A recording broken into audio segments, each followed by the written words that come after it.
Radio Texas, live with Buddy Logan. How's it okay, man? Are you okay with this? I'm good. Like there was like 4,000 people lined up. Yeah, no, it was good. Is it okay? Like Yeah. you still enjoy it? Yeah, It's not too much. No, that's it. That's what it's about. You still enjoy it, like it's. No, I think I enjoy it more when I'm hungover like that. Do you? No.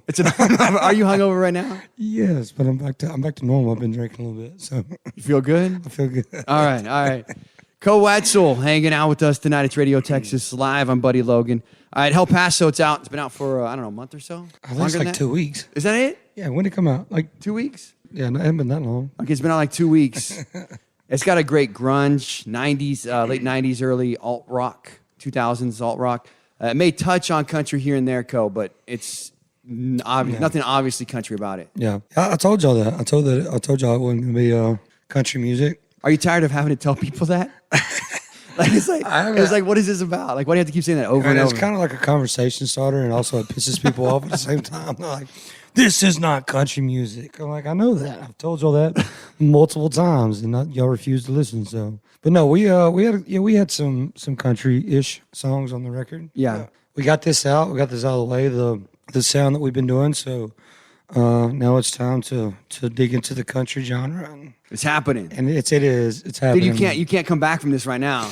I know. You can't drop your next album and say, sorry guys, I didn't say it's not country. Yeah, well, I mean, that's the deal. Like, and I had an interview the other day with Apple, and we were talking about going into this country deal. And if I get in the studio and I'm not feeling it, then obviously I'm not going to put it out. You know, like we're going to get in there, and I can already see it. I'm gonna feel that grunt, like that rock sound, and I'm like, all right, wait, maybe we'll just push the country out for it.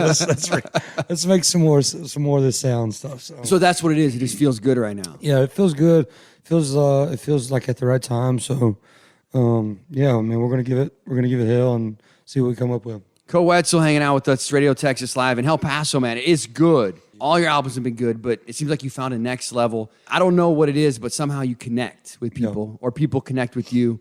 The album, it can be uncomfortable. Yeah, but you've got everyone cheering for you. Yeah, that's weird, and that's another thing. Like I have people reaching out, like, "Are you okay? Yes, are you okay? Is everything good? Is everything good at all?" I think everybody in the world is worried about you. Yeah, I know, and it's kind of like most of the songs were stuff that I wrote, you know, back in the day. Like some of the tunes are older hits, and or not hits, but just older songs that we kind of.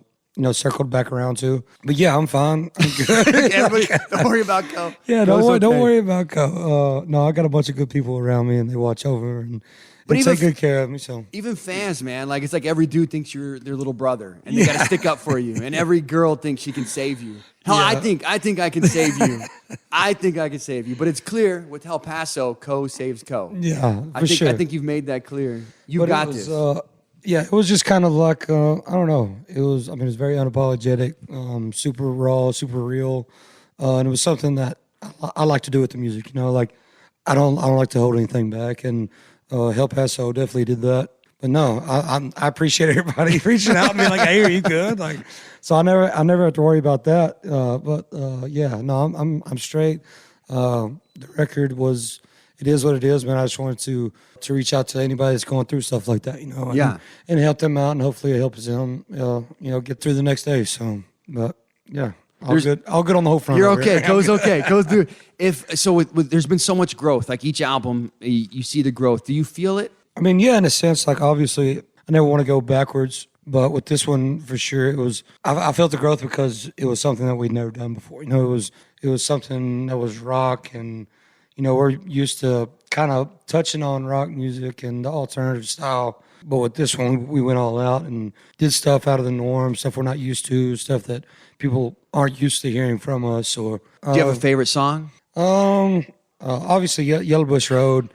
That one really hits home for me. It's just because, you know, it takes you back to East Texas. You know, I grew up in Pittsburgh, and I hardly ever get to come back home anymore. So I like Yellow Bush Road. I like any song that shouts out radio. Yeah. And hating the fact your family's hating that you're cussing on the radio. There's something romantic about singing about the radio. Yeah, for sure. And that one, Oklahoma Sun's probably one of my favorites. I went to Nashville. I was riding with Ernest, and we had a couple of different leads to songs. Nothing was working. We were like, the hell with it. Let's go to the bar. Went to the bar. had a couple drinks, got a little twisted off. And on the way back, he was like, let me play you this. And he plays the hook for Oklahoma Sun. And at the time, it was called Willie. And I was like, why are you calling it Willie? He goes, well, I wrote it for Snoop Dogg and Willie to come on and sing. And I was like, well, have they done anything with it yet? And he was like, no. And I said, do you mind if I take it and see what comes up? And he was like, yeah, absolutely, go for it.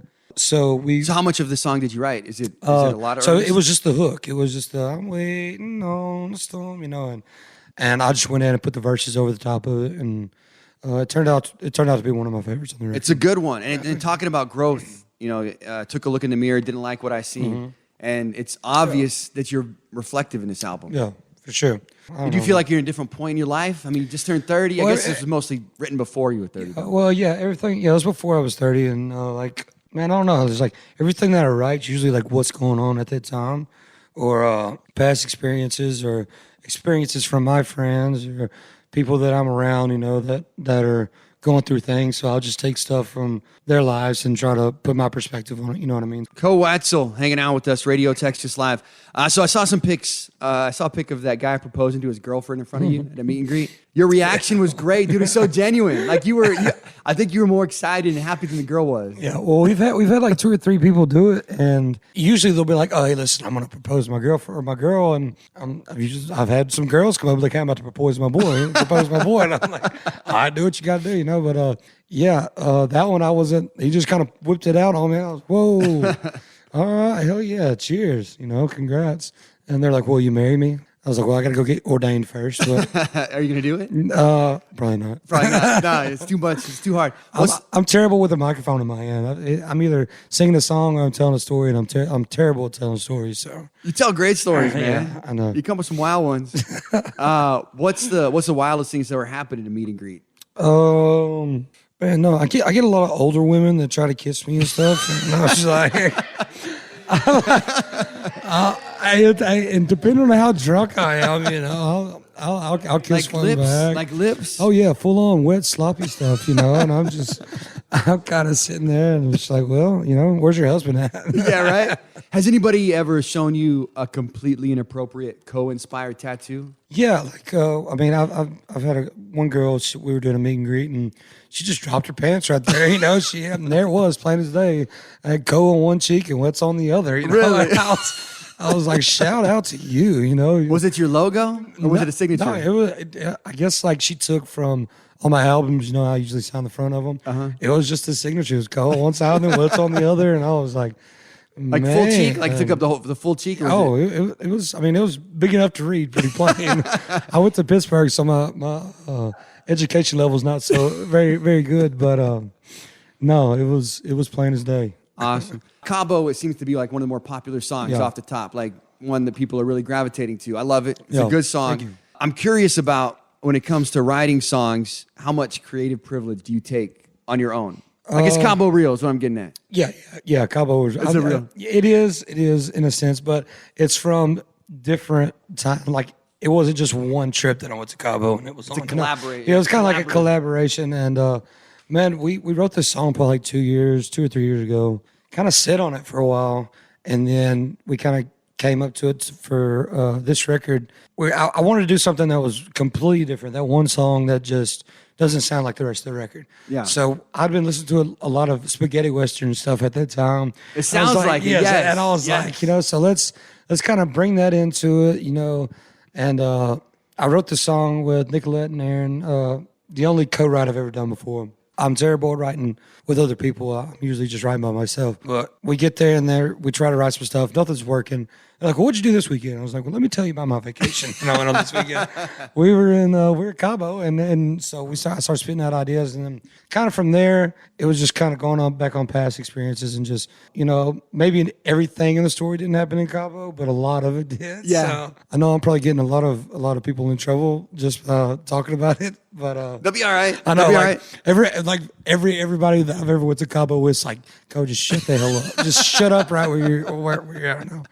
But no, yeah, it's a very genuine and real song, and a lot of people don't do it. I feel like that's not being those stories aren't being told as much anymore. Real stories, you know what I mean? Yeah, real stories, and so it was kind of like, honestly, I was kind of I sat back and I was like, should I put this song on the record? Should I not? You know, and then after it was kind of like, all right, yeah, we're going to do it. You did it. And completely blew me away that it was one of the bigger songs on the record. Dude, it's huge. It's always a huge song. yes, it's always the songs that you don't think are going to be the bigger ones turn out to be the biggest, you know? Yeah. Like Drunk Driving on Sellout, we had no idea. Columbia, Jeb, everybody was like, maybe we hold off on this song because maybe it's putting out the wrong message, but that wasn't what the song was about. You know, it was helping people cope with, you know, people they've lost, you know, drunk driving, or maybe just sending a message, maybe not to do it. But they're like, maybe it's just the wrong message to send. But it went gold within a year. That's know? awesome. Like it's crazy. So it's always the songs you don't expect to get big that blow up. So blow up quick. Koe Wetzel hanging out at Radio Texas Live on Buddy Logan. Koe, you did 32. You had a massive tour, North American tour, headlining tour. Big stops, a lot of stops back east. New York, Philadelphia, Boston. How hard do New York Koe fans go? They go really hard. Like harder than East Texas fans? No, absolutely not. Nobody goes harder than East Texas fans, dude. We're a different breed. No, but yeah. You would be surprised. There's more rednecks up north, honestly, than there are in the south. I feel like. What size of venue did you play? So we never played. So the New York show got canceled because they brought back the COVID rules. So we played New Jersey, and we went and played Boston. And we're sitting outside of New Jersey, and there's this limo pulls up with these monster tires on it.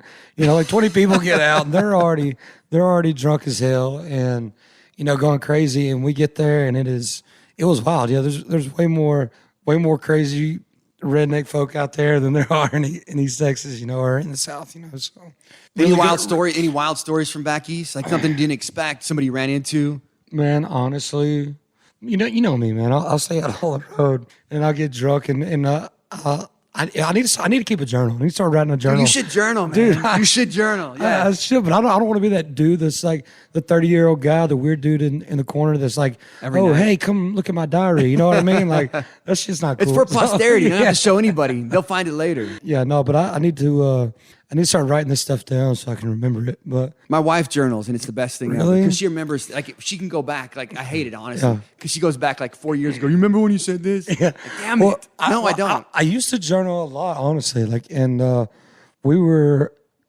moved into a new house, and I had lost this book.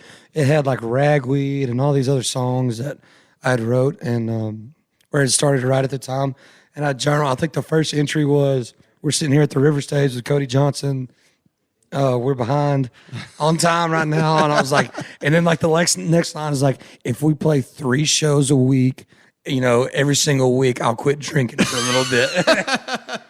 And I think Dre found it. He was like, well, this didn't age well at all. It out, like, threw it away. This isn't working. Yeah. He was like, no, that didn't age well at all. That's awesome. That's awesome. So you just did a big show with Nelly. We got fans walking by waving at you. What's up? Big show with Nelly today. What's the wildest like person that you met that was a fan of yours that you didn't think would know who you were? I know you were hanging out with Ric Flair. Ric Flair, yeah, Ric Flair's one. We just did the video with. Did you watch the video, The Road to El Paso?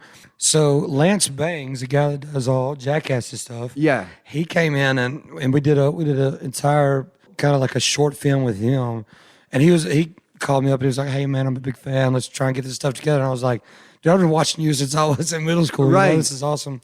David Keckner, he was the dude on Anchorman that's like whammy, I'm like him, Dave England from Jackass. A lot of these folks, man, they were like, man, we love your stuff out here in LA, man. It's awesome. So that was really cool to see how far that the music has gotten, and the caliber of people that are listening to it, and I guess it doesn't register whenever you're meeting them or whatever, but it's just it's really cool, man. We're blessed as hell to be living the life we are and have the people listen to it. Cool, man. It's going good so far? Yeah, everything's been great, man. Cheers to everyone that's enjoyed the interview so far. Cheers. Cheers to everybody who's hated the interview so far. And the Cowboys. And here's to everybody else that's going, Koe Wetzel ain't country. Why is he on Radio Texas Live? He's not country. You don't know what country he is. Cheers. Cheers, man. Koe Wetzel with us. It's Radio Texas Live. Koe, you are a huge Cowboys fan. Did you get a chance to check out the Dallas Cowboys Traveling Hall of Fame we had here? I didn't. You didn't see it? Did you know about it? No. I told Jeb. I told Dre. That's on them. I was trying to make sure you got the word. So I kind of wonder like how much information is not getting passed down to me. Yeah. Probably because they're like, no, he doesn't need to. You know. You probably could have checked it out. Today, honestly, I was very hungover, so I was like, man, I'm sleeping all day. I kind of put my phone on Do Not Disturb, and I know I had a lot of family and stuff coming out tonight, so I wanted to be around them and see them. So it's kind of like, let me get my rest in the day. Catch up. Yeah, let me get my rest in the day so we can be having an interview this late at night with Buddy Logan. Right. So Cowboys, Cooper Rush doing good right now. Yeah, holding it together. Good. You're still Dak though. Dak's your boy. Yeah, I am. But like the chemistry's so good right now, and our defense is holding up so well. Like I say, we kind of we roll with Cooper, see what goes on. You know, I think after tomorrow, after LA, we'll really see where we're at. You know, as a team. And is Dak playing tomorrow? Or no, I think Cooper. He was trying to come back, but he doesn't have to because Cooper's doing fine. Well, yeah, but he's probably like it's kind of like a Romo and a Dak deal. Dude, he's probably like, I don't want. Now he knows how Tony felt. Now he knows how Tony. I don't think he's playing as exceptionally though. Like he's not like blowing him back. No, but he's doing a great job. Yeah, but that goes back to. I mean, we're stacked. Our entire team, man. From our defense is on a different level, man. They're crazy. The Zeke, the Tony Pollard switching like whenever they're going back and forth. Micah Parsons is just a monster. Bro. Yeah. Like you always know where number 11 is on the field. You don't. He's everywhere. Dude, he's literally everywhere. Dude, it's like, but that's it. Like it's ridiculous. What do you do fantasy football? I don't, man. Have you ever? No. Everybody always hits me up about it, and I've never done it before. Do you want to be in my fantasy league? Yeah, dude. Do you want to be next year? Do you want to be? I will get you in my league next year. All right, but yeah, I'm in. All right. So we also got to hit up the MD 2020. It was like 4 or 5 years ago. Yeah, how long's it been? It's been at least 4 years, maybe 5 years. You guys showed up in the studio. You gave me a bottle of MD 2020, and you wrote on this, we'll drink this when the Cowboys win the Super Bowl. Oh, I think because that year we were like... You were supposed to win. We were determined, like we were supposed to win that year.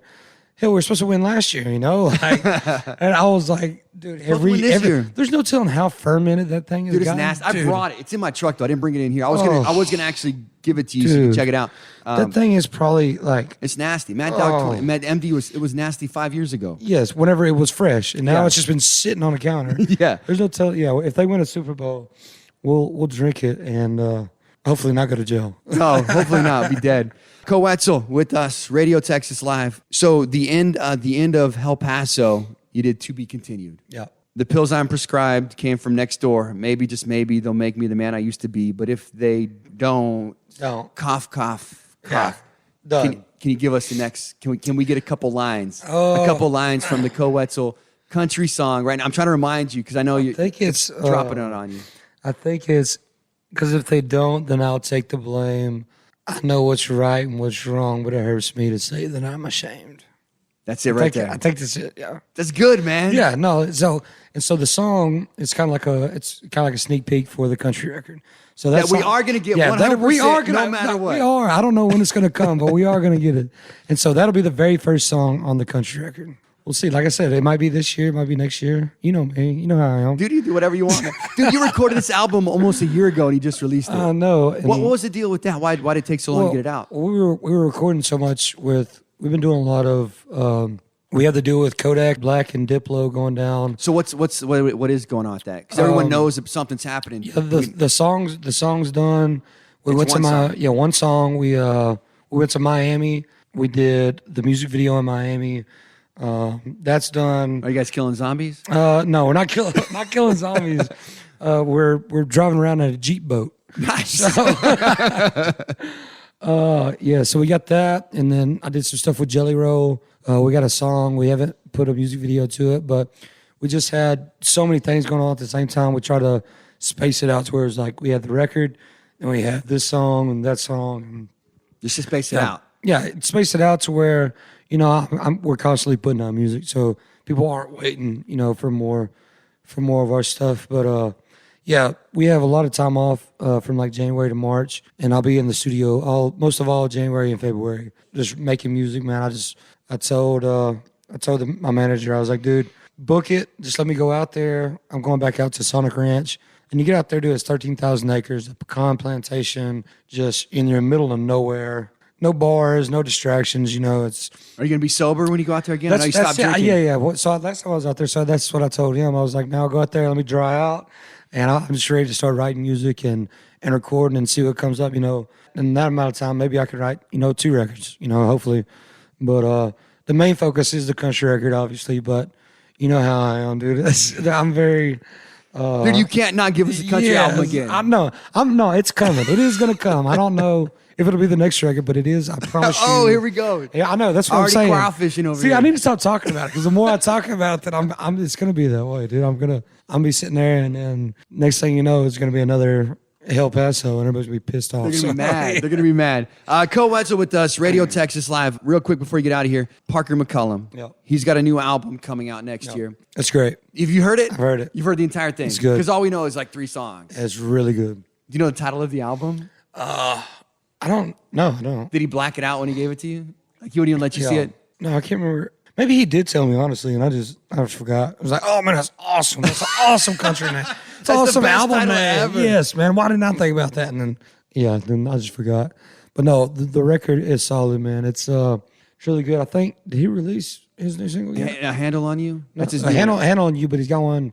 That's why I stay stoned or stay stoned. That's we know that one's coming out. It's coming, yeah, it's coming. We know that's part That of it. one's a banger, but the entire record, man, it's Parker doing what Parker wants to do. You know, he moved out to Nashville. He didn't feed into all the hype out there around, what's working for everybody else. Parker just stayed true to himself. So, and that definitely shows with this record.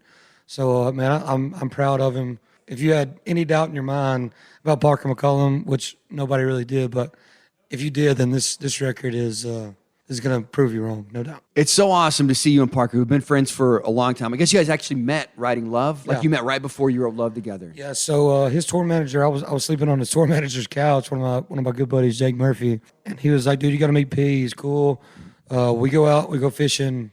And then And this is when you guys nobody knew who Koe and Parker were. Well, Parker was starting. That's when he came out with like "Meet You in the Middle" and stuff. Was starting to get steam in Texas, and man, he was like, "Man, I'm a fan." And I hit him up on Twitter. I think I was like, "Man, we need to get together and put something down." And Love came out, and I can't thank him enough because that definitely helped me, grow in Texas. And man, we've been boys ever since. I talk to him, every other day, and it's good to have somebody that's is going through the same stuff that you're going through. Yeah. As far as the fame and everything else that's going on. And man, we're really blessed. We're just a bunch of Texas boys that got lucky, man. And we're just we're busting our ass to keep feeding this music to everybody. Awesome. Koe Wetzel, Radio Texas Live, man. Thank you so much. Buddy, it's always a pleasure. You know that? Hell yeah. Yes, sir.